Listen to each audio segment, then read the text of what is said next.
ನಮಸ್ತೆ ಫ್ರೆಂಡ್ಸ್, ಇವತ್ತು ನಾವು ಪುದೀನ ಚಿಕನ್ ಮಾಡುವ. ಇಲ್ಲಿ ನಾನು ನನ್ನ ಪಾಟಲ್ಲಿ ಆದಂತಹ ಪುದೀನವನ್ನು ತೆಗಿತಾ ಇದ್ದೇನೆ. ಖಾಲಿ ಎಲೆ ಮಾತ್ರ ಸಾಕು ನಮಗೆ. ಇಲ್ಲಿ ಸ್ವಲ್ಪ ಆಗಿದೆ, ನನಗೆ ಒಂದು ಪದಾರ್ಥಕ್ಕೆ ಆಗುವಷ್ಟು ಇಲ್ಲಿ ಪುದೀನ ಉಂಟು. ಅದನ್ನೀಗ ನಾನು ಅದರದ್ದು ಎಲೆಗಳನ್ನು ತೆಗೆದು ಇಟ್ಟಿದ್ದೇನೆ. ಒಂದು ಪ್ಲೇಟ್ ಆಗುವಷ್ಟು ಎಲೆ ತೆಗೆದಿದ್ದೇನೆ. ಇದನ್ನು ಈಗ ನಾವು ಕ್ಲೀನ್ ಮಾಡಿ ಇಡುವ. ಈಗ ಮೊದಲು ಮಸಾಲ ತಯಾರಿಸಲಿಕ್ಕೆ ಒಂದು ಪ್ಯಾನ್ ಇಟ್ಟು 2 ಟೀ ಸ್ಪೂನು ಎಣ್ಣೆ ಹಾಕಬೇಕು. ಎಣ್ಣೆ ಬಿಸಿ ಆಗುವಾಗ ನಾವು ಅದಕ್ಕೆ 4 ದೊಡ್ಡ ಕಟ್ ಮಾಡಿದಂತಹ ಈರುಳ್ಳಿಯನ್ನು ಸೇರಿಸುವ. ಈರುಳ್ಳಿಯನ್ನು ಸೇರಿಸಿ ಅದು ಸ್ವಲ್ಪ ಬ್ರೌನ್ ಕಲರ್ ಆಗುವವರೆಗೆ ನಾವು ಅದನ್ನು ಫ್ರೈ ಮಾಡಬೇಕು. ಮತ್ತು ಒಂದು 10 ರಿಂದ 12 ಬೆಳ್ಳುಳ್ಳಿ ಹೆಸರನ್ನು ಕೂಡ ಹಾಕಬೇಕು. ಮತ್ತು 1 ಟೀ ಸ್ಪೂನ್ ಬ್ಲ್ಯಾಕ್ ಪೆಪ್ಪರ್ ಸೇರಿಸಿ ಫ್ರೈ ಮಾಡಬೇಕು ಚೆನ್ನಾಗಿ. ಇಷ್ಟು ಫ್ರೈ ಆದರೆ ಸಾಕು. ಈಗ ಅದಕ್ಕೆ ನಾವು 6 ಕಾಯಿ ಮೆಣಸು ಸೇರಿಸುವ. ಅದನ್ನು ಈ ಈರುಳ್ಳಿಯೊಟ್ಟಿಗೆ ಫ್ರೈ ಮಾಡಬೇಕು. ಈಗ ನಾವು ತೊಳೆದಿಟ್ಟಂತಹ ಪುದೀನದ ಎಲೆಯನ್ನು ಸೇರಿಸಬೇಕು. ಎಲ್ಲವನ್ನು ಈಗ ನಾವು ಸ್ವಲ್ಪ ಒಂದು 2 ರಿಂದ 3 ನಿಮಿಷ ಫ್ರೈ ಮಾಡುವ. ಫ್ರೈ ಮಾಡಿ ಅದನ್ನು ತಣ್ಣಗಾಗಲಿಕ್ಕೆ ಇಡುವ. ನಂತರ ನಾವು ಅದನ್ನು ಮಿಕ್ಸರ್ ಜಾರಿಗೆ ಸೇರಿಸಿ ನೈಸಾಗಿ ರುಬ್ಬಬೇಕು. ನೀರು ತುಂಬ ಹಾಕೋದು ಬೇಡ, ಸ್ವಲ್ಪ ನೀರು ಹಾಕಿ ಪೇಸ್ಟ್ ಮಾಡುವ ನೈಸಾಗಿ. ಈಗ ನಾನು ಪಾತ್ರೆ ಇಟ್ಟಿದ್ದೇನೆ. ಅದಕ್ಕೆ ನಾನು 3 ಟೇಬಲ್ ಸ್ಪೂನು ತೆಂಗಿನ ಎಣ್ಣೆ ಹಾಕ್ತಾ ಇದ್ದೇನೆ. ಎಣ್ಣೆ ಬಿಸಿ ಆಗುವಾಗ ಅದಕ್ಕೆ ನಾನು ಒಂದು ಕಟ್ ಮಾಡಿದಂಥ ಈರುಳ್ಳಿಯನ್ನು ಸೇರಿಸ್ತೇನೆ.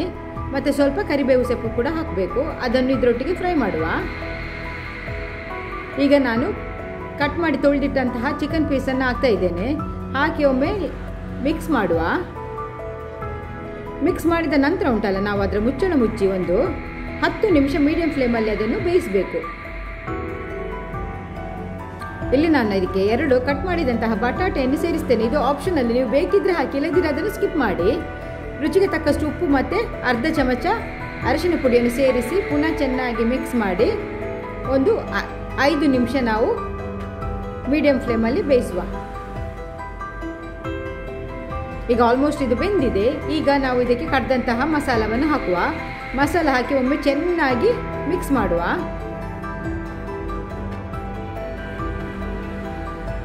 ಮಿಕ್ಸ್ ಮಾಡಿದ ನಂತರ ಉಂಟಲ್ಲ, ಮುಚ್ಚಳ ಮುಚ್ಚಿ 10 ನಿಮಿಷ ನಾವು ಲೋ ಫ್ಲೇಮಲ್ಲಿ ಬಾಯ್ಲ್ ಮಾಡಬೇಕು. ಈಗ ಅದಕ್ಕೆ ನಾನು ಒಂದು ಸಣ್ಣ ಕಪ್ಪು ಕರ್ಡ್ ಮಿಕ್ಸ್ ಮಾಡಬೇಕು. ಕರ್ಡ್ ಹಾಕಿದ ನಂತರ ಪುನಃ ಎಲ್ಲವನ್ನು ಚೆನ್ನಾಗಿ ತಿರುಗಿಸಬೇಕು.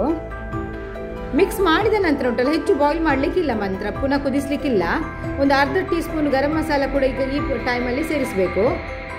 ನಂತರ ಮುಚ್ಚಳ ಮುಚ್ಚಿ ಒಂದು 2 ಮಿನಿಟ್ಸ್ ಉಂಟಲ್ಲ, ಲೋ ಫ್ಲೇಮಲ್ಲಿ ಸಣ್ಣ ಉರಿಯಲ್ಲಿ ನಾವು ಬೇಯಿಸಿದರೆ ನಮ್ಮ ರುಚಿಯಾದ ಪುದೀನ ಚಿಕನ್ ಕರಿ ರೆಡಿ ಆಗ್ತದೆ.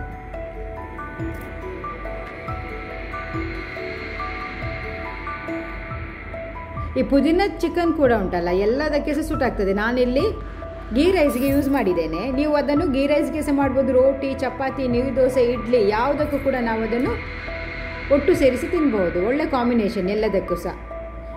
ಓಕೆ ಫ್ರೆಂಡ್ಸ್, ಹಾಗಾದರೆ ನನ್ನ ಇವತ್ತಿನ ಈ ರೆಸಿಪಿ ನಿಮಗೆ ಇಷ್ಟ ಆಗಿದ್ರೆ ಮುಂದಿನ ರೆಸಿಪಿಯೊಂದಿಗೆ ಮತ್ತೆ ಬರ್ತೇನೆ. ಅಲ್ಲಿವರೆಗೆ ಟೇಕ್ ಕೇರ್, ಬಾಯ್.